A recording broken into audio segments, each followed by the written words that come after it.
Hello friends, welcome to institute of integrated software. मैं हूं Vipin. Python language की video series में आज हम देखेंगे part 21 while loop in Python. इसके पहले पार्ट में यानी कि पार्ट 20 में हमने फॉर लूप को कवर किया था और उसमें हमने फॉर लूप के बारे में कुछ बेसिक कंसेप्ट कवर की थी, फॉर लूप का सिंटैक्स देखा था और उसमें हमने दो तीन एग्जांपल्स भी किए थे। तो अगर अभी तक आपने पार्ट 20 को नहीं देखा है तो मैं आपको स्ट्रांगली रिकमेंड करना चाहता हूँ कि पहले आप पार्ट 20 को देखिए और उस पार्ट खत्म होने के बाद आप इस पार्ट को देखिए। पार्ट 20 की लिंक आपको नीचे डिस्क्रिप्शन में या फिर ऊपर आई बटन में मिल जाएगी, तो आप चाहे तो उसे वहां से भी ओपन कर सकते हैं। तो चलिए आज के पार्ट को स्टार्ट करते हैं। तो आज हम क्या करेंगे, सबसे पहले व्हाइल लूप के सिंटैक्स को समझेंगे। सिंटैक्स होने के बाद उसके ऊपर दो तीन थ्योरेटिकल पॉइंट्स को कवर करेंगे और पॉइंट्स होने के बाद हम दो तीन एग्जांपल्स करेंगे और साथ ही हम ये भी समझेंगे कि व्हाइल लूप के साथ हम एल्स सूट का कैसे यूज कर सकते हैं। तो इसलिए इस पार्ट को आप लास्ट तक देखिए ताकि व्हाइल लूप के बारे में सारी बेसिक बातें आपकी क्लियर हो जाए। तो हम सबसे पहले व्हाइल लूप के सिंटैक्स को समझते हैं। अगर प्रोग्राम्स में हमें व्हाइल लूप का यूज करना हो तो इसके लिए हमें सबसे पहले व्हाइल कीवर्ड का यूज करना होता है और उसके बाद कंडीशंस, कंडीशंस के बाद कोलन और उसके अंदर हम नंबर ऑफ लाइंस का कोड लिख सकते हैं। इसके लिए मैंने यहाँ पर लिखा है ब्लॉक ऑफ स्टेटमेंट्स। तो अब इसका एग्जीक्यूशन होगा कैसे, तो जब तक आपकी कंडीशन ट्रू होती रहेगी, आप जो भी कंडीशन स्पेसिफाई करेंगे वो कंडीशन जब तक ट्रू होती रहेगी तब तक आपका व्हाइल का ब्लॉक एग्जीक्यूट होता रहेगा। जब भी आपकी कंडीशन फॉल्स होगी, कंडीशन फॉल्स होने के बाद कंपाइलर ऑटोमेटिकली व्हाइल लूप के बाहर आ जाएगा। ठीक है, इसकी वजह से मैंने यहाँ पर एक लाइन लिखी है, it iterates the code. Iterates मतलब executes, it executes the code until condition is false.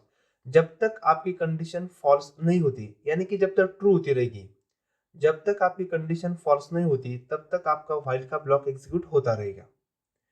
अब सेकंड पॉइंट ये कि आपको व्हाइल लूप का यूज कब करना है, तो इसलिए मैंने यहाँ पर सेकंड पॉइंट भी लिखा है, it is better if number of iteration is not known by the user. किसी भी लाइन के कोड को या फिर किसी भी ब्लॉक को आपको कितनी बार एग्जीक्यूट करना है ये आपको भी पता नहीं होगा, तब आप व्हाइल लूप का यूज कर सकते हैं। इसका एक पॉपुलर एग्जांपल है, जैसे कि आपको किसी डेटाबेस में कोई टेबल है और उस टेबल्स की अगर आपको वैल्यूज को रिट्राइव करना है।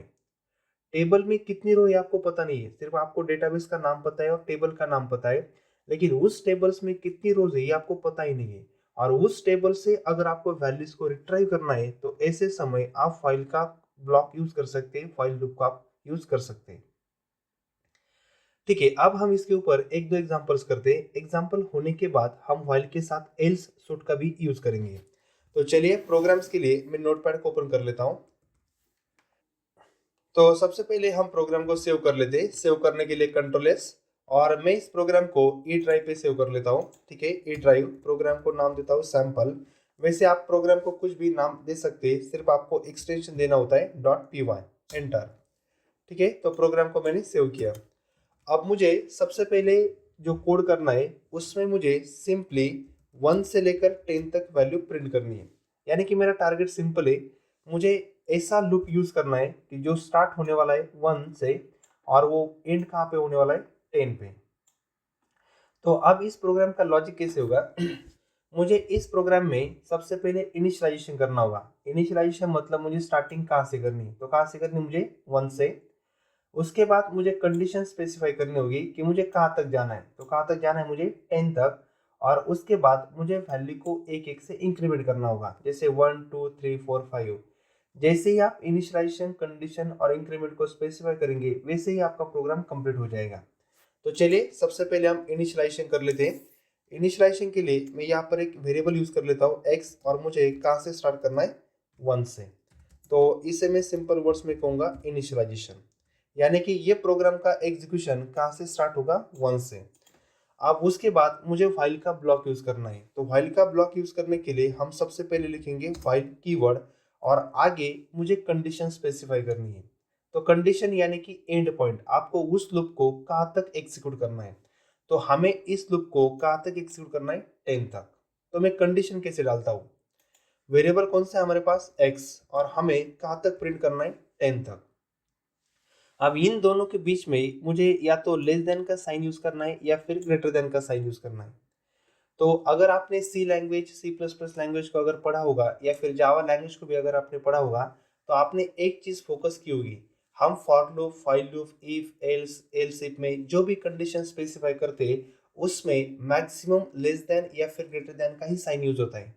ऐसा तो कोई कंपल्शन नहीं है, लेकिन 90% कंडीशन स्पेसिफाई करने के लिए हम या तो रिलेशनल ऑपरेटर का यूज करते हैं या फिर लॉजिकल ऑपरेटर का, और उसमें भी हम सबसे ज्यादा यूज करते हैं लेस देन और ग्रेटर देन का साइन। तो इसी वजह से मुझे इन दोनों के बीच में भी लेस देन का साइन यूज करना है या फिर ग्रेटर देन का। तो वो लेस देन का या फिर ग्रेटर देन का मैं कैसे डिसाइड करूंगा? तो लेस देन और ग्रेटर देन का साइन डिसाइड होता है इनिशियलाइजेशंस के ऊपर। यानी कि मेरे पास x की वैल्यू कितनी है? 1।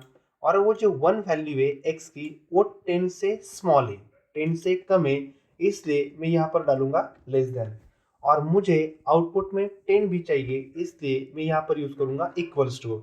अगर आपने इक्वल्स टू का यूज नहीं किया तो ये लूप 9 तक ही रोटेट होगा, लेकिन मुझे 10 तक एग्जीक्यूट करना है, इसलिए मैं यहाँ पर यूज करूंगा इक्वल्स टू और आगे कोलन।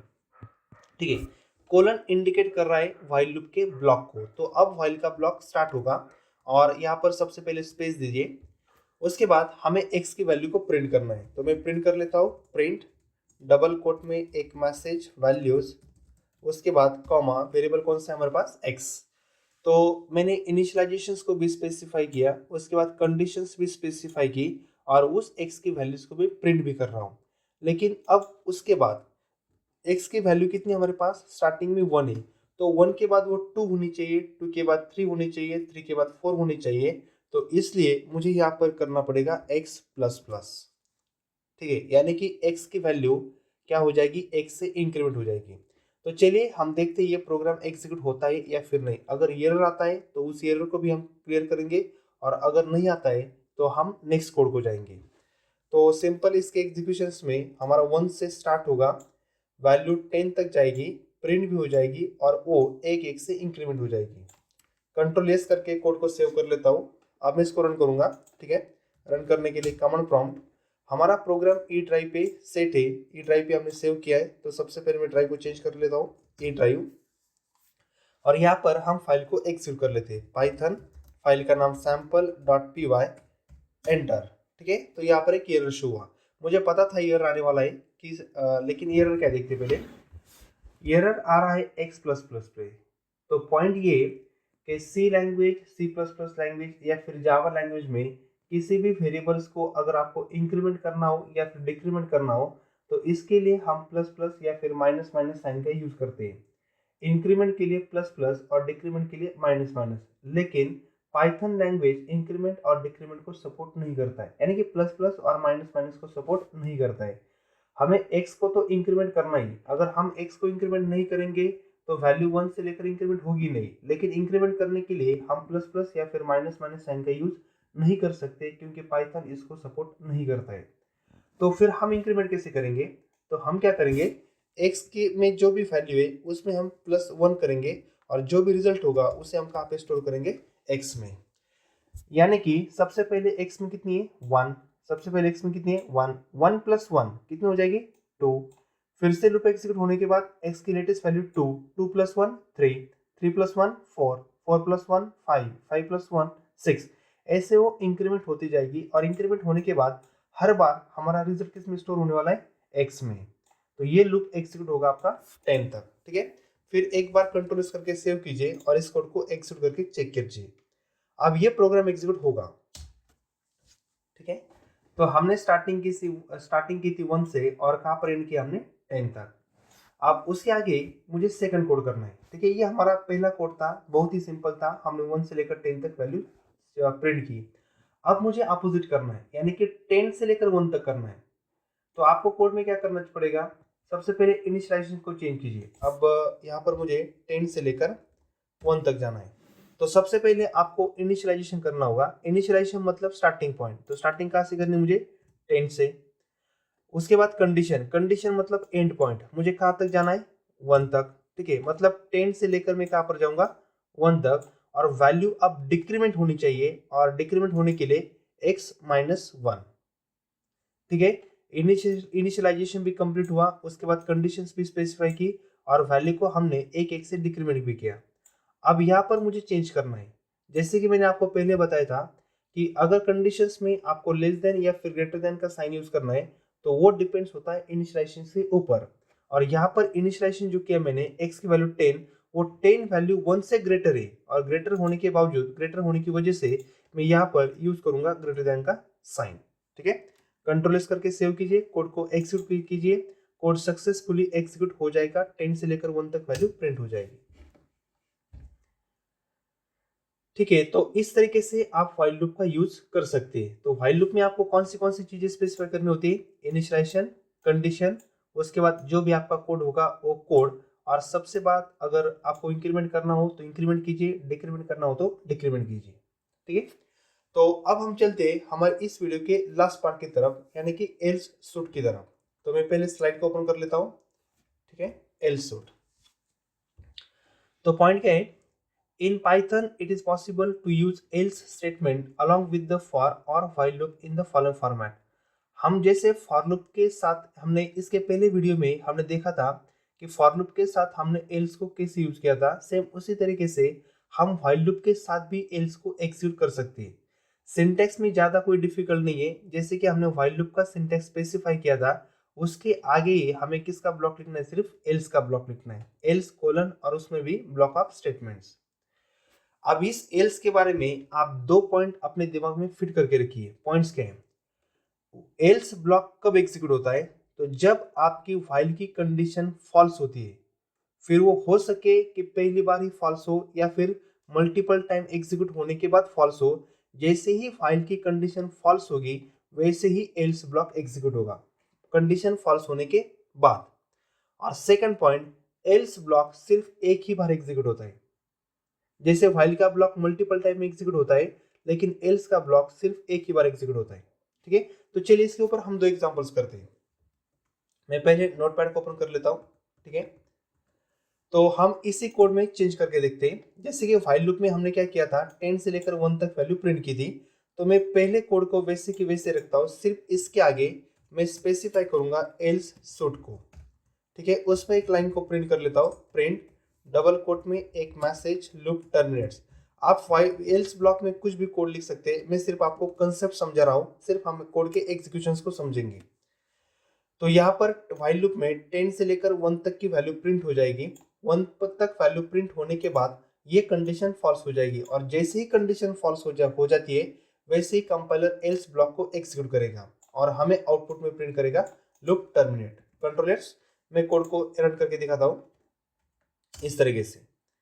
10 से लेकर 1 तक व्हाइल लूप एग्जीक्यूट हुआ, और जैसे ही व्हाइल लूप की कंडीशन फॉल्स हो गई उसके बाद इमीडिएटली लूप टर्मिनेट यानी कि एल्स का ब्लॉक एग्जीक्यूट हुआ। अगर मैं इस कंडीशंस को अपोजिट कर लेता हूं, जैसे कि ग्रेटर देन की जगह पे मैं यहाँ पर स्पेसिफाई करूंगा लेस देन, तो अब होगा क्या, ये व्हाइल लूप पहले टाइम ही फॉल्स हो जाएगा। यानी कि x की वैल्यू कितनी हमारे पास 10 लेस देन इक्वल टू 1, यानी फर्स्ट टाइम ही हमारा व्हाइल लूप फॉल्स हो गया। व्हाइल लूप फॉल्स होने के बाद इमीडिएटली एल्स का ब्लॉक एग्जीक्यूट होगा। यानी कि अगर मैं इस प्रोग्राम को एग्जीक्यूट करूंगा तो मुझे आउटपुट में व्हाइल लूप का कुछ भी कोड प्रिंट होगा नहीं, क्योंकि व्हाइल लूप की कंडीशन पहले टाइम ही फॉल्स होने वाली है। तो कंपाइलर डायरेक्टली एल्स ब्लॉक को एग्जीक्यूट करेगा और मुझे आउटपुट में प्रिंट करेगा लूप टर्मिनेट्स। यानी कि एल्स ब्लॉक कंपल्सरी एग्जीक्यूट होता है व्हाइल लूप की कंडीशन फॉल्स होने के बाद। तो हो सकता है कि व्हाइल लूप की कंडीशन फर्स्ट टाइम में फॉल्स हो या फिर मल्टीपल टाइम एग्जीक्यूट होने के बाद फॉल्स हो, लेकिन वो ब्लॉक एग्जीक्यूट होगा, और एग्जीक्यूट कितनी बार होगा? सिर्फ एक बार। ठीक है फ्रेंड्स, तो इस पार्ट में इतना ही था। अगर आपको ये पार्ट पसंद आया हो तो इस पार्ट को लाइक कीजिए, चैनल को सब्सक्राइब कीजिए और इस वीडियो को जितना हो सके उतना शेयर कीजिए ताकि आपके दोस्तों को भी इसका फायदा मिल सके। Thank you.